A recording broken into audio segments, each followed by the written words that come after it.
우리 남편 이야기를 할까 합니다. 우리 남편은 명문대를 나와서 유학을 다녀온 뒤 지금은 대학 교수로 재직 중입니다. 그런 남편은 성격이 좋아서 학생들에게 평판도 좋은 편인데요. 얼마 전에는 남편의 제자가 직접 집에 찾아온 적이 있었는데 그동안 남편이 학생들을 집에 자주 데리고 왔었기에 저도 낯이 많이 익은 그런 얼굴이었어요. 그런 남편의 제자는 학교를 졸업하고 취업이 되었다며 남편에게 감사 인사를 하고 싶다며 한 손에 와인까지 들고 찾아왔었어요. 집에 들어서는 제자를 보며 남편이 축하하네. 역시 노력은 사람을 배신하지 않아. 라며 제자의 손을 꼭 잡아줬고 그런 남편의 환대에 제자의 눈시울이 붉어졌는데요. 교수님, 제가 이렇게 잘 된 건 다 교수님 덕분입니다. 정말 감사합니다. 제가 첫 월급 타자마자 교수님 드리려고 이 와인부터 샀습니다. 라며 남편에게 와인을 건넸어요. 이렇게 비싼 걸 뭐하러 사왔어? 남편이 제자를 나무랐어요. 남편은 프랑스로 유학을 다녀왔는데 와인에 대해 굉장히 잘 알고 있을 뿐만 아니라 와인을 엄청 좋아합니다. 그날 집에 찾아온 남편의 제자도 그러한 것을 잘 알고 있었기에 와인을 사서 가지고 왔으리라 생각합니다. 꽤 값나가는 와인을 보며 남편이 놀라워 했는데 교수님, 저 이제 그 정도 능력은 되니까 너무 그러지 마세요. 남편의 제자가 활짝 웃었어요. 그렇게 한동안 입가에 웃음을 머금고 있던 제자가 남편에게 다시 말을 꺼냈는데요. 교수님, 그때 생각나세요? 우리 다 같이 가평으로 캠핑 갔을 때요. 교수님이 우리 모두 다 데리고 갔었잖아요. 저는 그때 캠핑 처음 해봤는데 지금도 그때가 잊혀지질 않아요. 그때 모닥불 피워놓고 와인 한 잔씩 마셨잖아요. 근데 그날 교수님께서 사비로 다 준비해 주셔서 죄송한 마음에 우리가 와인 한 병씩을 가지고 갔었잖아요. 다른 친구들은 다들 잘 살아서 꽤 비싼 와인을 사서 가지고 갔었는데 저만 마트에서 정말 싼 와인으로 사서 가지고 왔었잖아요. 라고 말을 하던 제자가 남편을 물끄러미 바라봤어요. 그랬었나? 난 그때 자네들이 깔깔거리며 놀던 모습만 기억나는걸? 이라며 남편이 제자를 보며 다시 웃었어요. 그때 친구들은 각자 사온 와인을 교수님께 따라드렸는데 저는 차마 그러지 못하고 쭈뼛쭈뼛 거리고 있었어요. 그런데 교수님이 제게 오시더니 자네 와인 좀 마셔보고 싶구만 이라고 말씀하셨어요. 교수님의 말에 제가 얼굴까지 새빨개진 채 눈치를 보며 와인을 꺼내서 교수님께 와인을 따라드렸는데 와인을 드시던 교수님이 갑자기 제게 귓속말을 하셨잖아요. 제자가 옛 생각이 나는지 잠시 말을 멈췄는데요. 그때 교수님이 제게 그러셨잖아요. 와인은 누구와 마시느냐가 아주 중요해. 좋은 사람과 마시면 맛이 훨씬 더 좋아지거든. 근데 자네가 내게 따라준 와인이 오늘 와인 중에 최고로 맛있는 와인이었네. 고맙네. 라고 말해주셨잖아요. 저는 그때 처음으로 가난이라는 것에서 자유로워질 수가 있었어요. 교수님의 눈빛은 제게 항상 넌 소중한 사람이야 라고 말하고 있는 것 같았거든요. 라고 말하던 제자의 눈시울이 다시 붉어졌어요. 남편과 제자는 그렇게 한동안 와인을 마시며 집안이 떠내려가라 웃으며 이야기를 했는데 우리 남편은 자신이 가르친 제자가 그렇게 멋진 모습으로 찾아올 때가 가장 행복해 보였어요.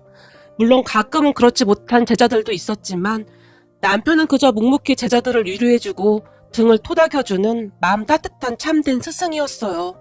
그랬기에 해마다 그 많은 제자들이 인사를 하러 집에 왔으니까요.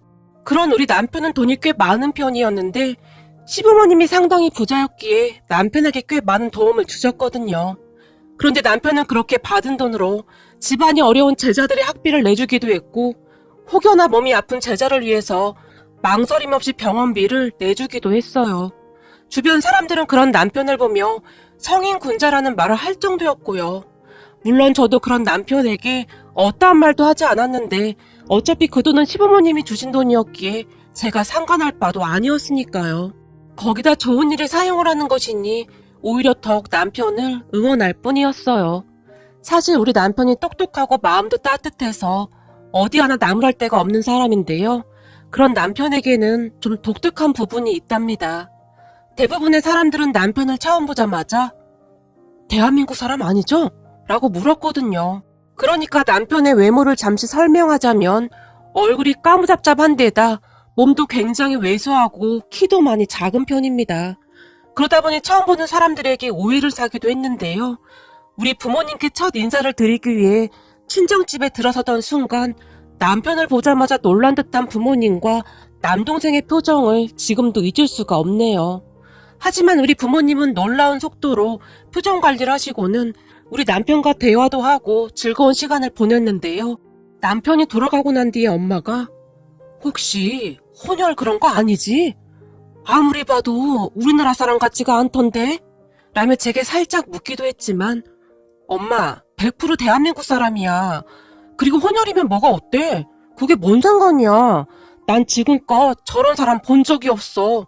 마음이 얼마나 좋은 사람인 줄 알아? 라며 제가 엄마를 나무랐어요. 그런 제 말에도 불구하고 엄마의 표정은 약간 울상이었는데 사실 외모만 본다면 엄마의 그런 심정이 이해도 되었으니까요. 하지만 저는 외모는 그다지 상관하지 않는 편이었기에 스스럼 없이 남편과 결혼했는데 남편은 세상에 이런 사람이 또 없다고 할 정도로 착했고 저한테도 정말 잘했거든요. 얼굴 잘생기고 인상 안 좋은 사람보다는 우리 남편같이 마음 따뜻한 사람이 훨씬 좋았거든요. 하지만 세상은 참 이상하기만 했는데요. 결혼식 날 우리 남편을 보며 친척들이 쑥덕거렸던 것은 물론이고 제 친구들조차도 너 같은 애가 어쩌다 저런 사람과 결혼하는 거야. 네 얼굴 정도면 완전 탑인데 이건 뭐. 울상을 짓기도 했지만 우리 남편을 몇 번 만나보고 나면 다들 우리가 사람을 잘못 봤다. 사람 진짜 진국이더라. 어쩐지 네가 아무나 하고 결혼할 사람이 아니지 라며 부러워하곤 했답니다. 그리고 그러한 외모 때문에 남편은 이상한 일도 꽤 많이 당하곤 했는데요. 남편과 살면서 잊을 수 없는 기억이 하나 있는데 그때 이야기를 한번 해볼까 합니다. 그러니까 남편이 근무하는 학교가 경기도에 있어요. 약간 외진 곳이기도 하고 근처에 작은 공장들이 많다 보니 외국인 노동자들도 많다고 합니다. 그러다 보니 결국 사단이 나고야 말았는데요. 그동안 남편과 살아오면서 남편이 그렇게 화를 많이 내는 모습은 처음 봤던 것 같습니다. 그날은 남편과 약속을 하고 남편이 있던 대학교로 가던 중이었어요. 남편과 통화를 해보니 은행에 있다며 잠깐만 기다리라고 했습니다. 남편의 말에 잠시 후에 은행 근처에 차를 세우고 차 안에서 남편을 기다리고 있었어요. 그런데 한참을 기다려도 남편이 나오지 않는 겁니다. 제가 계속 전화를 했지만 물론 전화도 받지 않았고요. 이상한 생각이 들어 잠시 후 제가 직접 남편이 말한 그 은행으로 들어갔는데요. 은행에 들어가자마자 저는 깜짝 놀라고 말았습니다. 남편이 앉아있던 곳에 1,000원짜리 지폐가 잔뜩 쌓여 있었는데 은행 직원이 아주 난감한 표정으로 그 지폐들을 직접 손으로 세고 있는 게 아니겠습니까? 그 모습을 보자마자 무슨 문제가 생겼구나 하는 생각이 들었고 제가 조용히 남편에게 다가가서는 여보, 무슨 일 있어? 라고 물었지만 남편은 그저 아니, 내가 돈 좀 찾을까 해서 라는 말만 한 채 은행 직원을 노려만 볼 뿐이었어요. 그런 남편을 따라서 저도 은행 직원을 바라봤는데요. 그때 당시 은행 직원은 혼비백산에 있는 듯 했는데 어찌나 당황을 했던 것인지 이마에 땀까지 송골송골 맺혀 있었고 돈을 세고 있는 은행 직원의 손이 벌벌 떨리기까지 했어요. 그 모습을 보며 문득 뭔가 사단이 나도 단단히 났구나 하는 생각이 들었고 남편이 이상한 짓을 할 사람이 아니었기에 조용히 뒤에 있는 의자에 가서 자리를 잡고 앉아 있었어요. 그런데 잠시 후에 누군가가 황급히 뛰어오더니 남편에게 고객님 정말 죄송합니다. 저희 직원이 큰 잘못을 했습니다. 라며 두 손을 앞으로 모은 채 연신 허리 숙여 사과를 했어요. 거기다 돈을 세고 있던 은행 직원도 벌떡 일어나서는 고객님 제가 감히 못 알아보고 큰 실수를 했습니다. 정말 죄송합니다. 라며 사과를 했는데 은행 직원의 말을 듣던 남편의 표정이 더 굳어지고 있었어요. 당신이 뭘 잘못했는지 아직도 잘 모르고 있는 것 같군요. 못 알아보고? 그러니까 내가 이렇게 돈이 있는 사람인 줄 알았다면 나한테 함부로 하지 않았을 텐데 생긴 것이 이렇게 생겨서 막 대했다 그런 겁니까? 이 은행은 고객을 응대할 때 그러한 것을 보고 응대하는가 봅니다. 그럼 지금껏 돈이 없는 사람들한테는 아주 함부로 응대를 했다는 말이네요. 라고 남편이 흥분까지 한 채 말했어요. 아닙니다, 고객님. 그런 건 절대 아닙니다. 죄송합니다. 정말 죄송합니다. 그 옆에 있던 지점장이 다시 사과했어요. 그렇게 나중에 남편에게 이야기를 들어보니 남편이 그렇게 화를 낸 이유가 있었는데요. 세상에는 남편이 돈을 출금하기 위해 ATM기 앞에 서 있었다는데 거기서 어슬렁거리고 있던 은행 남직원 한 명이 우리 남편 어깨 위로 얼굴을 빼꼼히 내밀더니 왜? 돈 뽑게? 돈 뽑아서 뭐 하려고? 라고 묻더랍니다. 처음에는 남편이 잘못 들었나 싶었다는데요. 대부분의 은행 직원들은 그러지 않잖아요. 하물며 은행 갈 때마다 느끼는 거지만 참 과하다 싶을 정도로 친절한 곳이 더 많았으니까요. 그런데 고객한테 다짜고짜 반말로 그렇게 물었으니 아무래도 남편이 많이 당황했던 것 같습니다. 하지만 남편은 그냥 참고 다시 돈을 찾기 위해 번호를 누르고 있었는데요. 엉아가 물어보면 대답을 해야지. 왜 대꾸를 안 해? 라며 그 직원이 옆에서 계속 깐족대더랍니다. 남편은 그것도 꼭 참았다는데요. 남편은 뭐든지 잘 참는 성격이긴 해요. 모든 일에 신중했고 함부로 행동하곤 하는 성격은 아니었으니까요. 다만 딱 3번까지만 참는데 그 다음에는 상상 초월할 정도로 화를 내기도 한답니다. 그런데 그 직원이 결국 넘지 말아야 할 선을 넘어버리고 말았다고 하네요. 돈 왜 뽑냐고? 왜? 깎아 사 먹으려고? 돈 그렇게 막 쓰고 다니면 안 돼. 멀리까지 와서 돈 버는데 아껴 써야지. 라는 말까지 하더랍니다. 결국 그 말에 머리 끝까지 화가 난 남편이 직원의 명찰을 보며 조용히 박민재 대리님, 이 은행은 고객에게 반말하라고 가르치나 보죠? 라고 물었다는데요. 뭐야, 박민재 대리? 어디서 엉아 이름을 그렇게 막 불러? 우와, 근데 너 한국말 되게 잘한다. 라는 말을 했다는데요. 아무래도 그때까지도 그 직원은 상황 파악을 못했던 모양입니다. 결국 남편은 머리끝까지 화가 났고 그 직원에게 남편의 명함을 보여주며 저기 박민재 대리님, 저 돈 좀 뽑아주시죠.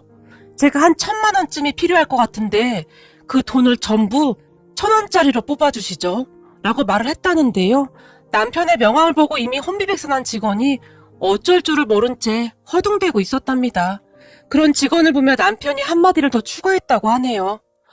저기 그리고 말이죠. 그 1,000만 원을 1,000원짜리로 뽑아서 일일이 다 손으로 세워주시죠. 저는 기계를 못 믿어서요. 그러니까 제가 보는 앞에서 일일이 손으로 세워주세요. 라고 단호하게 말했답니다. 그제서야 상황 파악이 된 은행 직원이 태세전환하며 급히 남편에게 고객님 죄송합니다. 제가 큰 실수를 했습니다. 라고 허리 숙여 사과를 했지만 자 그럼 이제부터 시작해볼까요? 박민재 대리님 자리가 어디죠? 제가 어디에 앉아야 할까요? 라며 남편이 그 직원을 뚫어지라 바라봤다고 합니다. 아 그게 말이죠. 고객님 정말 죄송합니다.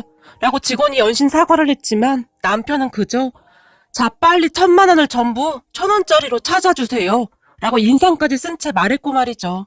그런 남편과 은행 직원을 보며 다른 직원들이 수근거렸다는데요. 내가 저 대리님 한번 딱 걸릴 줄 알았어. 여기 근처 공장에서 일하는 외국인들만 보면 싸가지 없이 하는데 저런 적이 한두 번이 아니었잖아. 그러니까 말이야. 점심을 먹었으면 빨리 와서 일을 해야지. 거기서 돈 뽑는 손님한테 어슬렁거리면서 뭐하는 짓이야. 라면서 오히려 꼬시다는 듯이 말하기도 했다니까요. 그러다가는 누군가 뭐해 빨리 지점장이 연락해서 오시라고 해야지. 내가 보기엔 일이 엄청 커진 것 같은데 빨리 연락 좀 해봐. 라며 직원들이 수근거리고 난리도 아니었고요. 그 뒤 지점장이라는 사람이 급히 뛰어들어왔는데 대충 자초지종을 들었던지라 남편에게 급히 사과를 했던 것이었고요. 하지만 남편의 화는 좀처럼 풀리지 않았는데요. 이 은행은 돈 많은 사람들은 대우해주고 돈 없는 사람들한테는 그동안 이런 식으로 대했나 보군요. 고객님 정말 죄송합니다. 제가 드릴 말씀이 없습니다.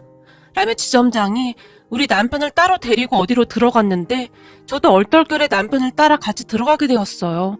그 안에서 남편이 그 직원과 지점장의 얼굴을 보며 사람 겉모습만 보고 그런 식으로 행동하면 안 되는 겁니다. 아시겠습니까? 더군다나 은행이라면 힘들게 살고 있는 사람 편에 서서 도와줘야 하지 않을까 싶습니다. 라며 남편이 또박또박 말을 했고 정말 죄송합니다. 직원교육 잘못시킨 제 잘못입니다. 제가 다시 교육시키겠습니다. 지점장이 연신 사과를 했어요. 부디 겉모습으로 사람을 판단하지 마시고 진심으로 고객을 맞이하세요. 연세 많으신 어르신이 오셔서 잘 못 알아들으셔도 알아들을 수 있을 때까지 말씀해 주시고 한국말이 서툰 사람이 와도 불편하지 않게 도와주란 말입니다. 라고 말한 뒤 남편이 자리에서 일어났어요. 참 살다 보니 별의별 일이 다 있더라고요. 하지만 그 뒤에 남편은 음료수 등을 잔뜩 싸서 그 은행에 가지고 갔다는데요.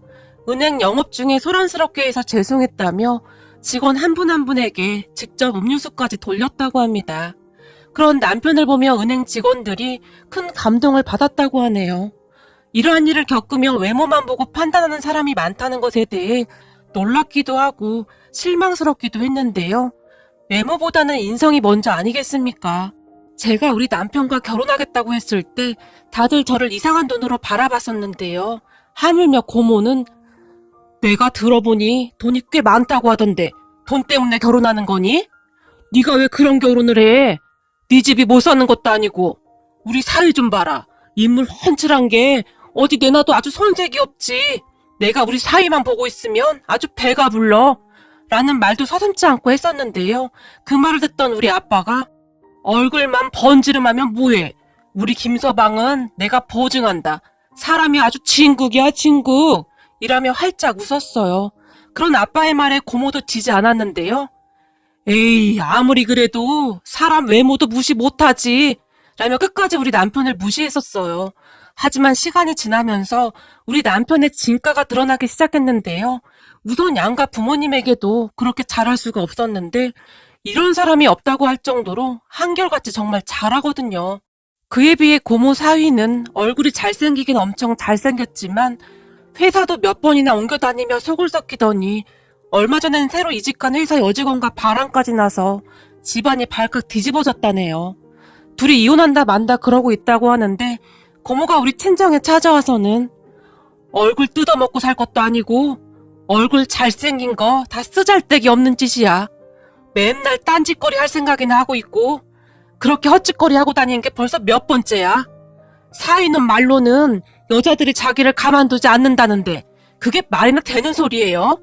손뼉도 마주쳐야 소리가 난다고 그 여자들이 혼자 좋다고 그러겠냐고. 내가 정말이지 얼불나 미치겠어요.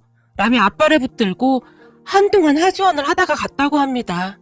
하지만 우리 남편은 이번 주 주말에도 제자들이 찾아온다며 여보 미안해.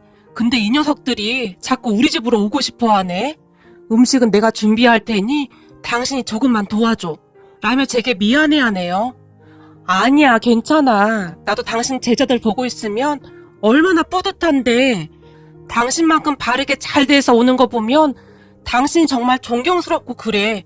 그러니까 내 눈치 볼 거 없어. 진짜 고마워.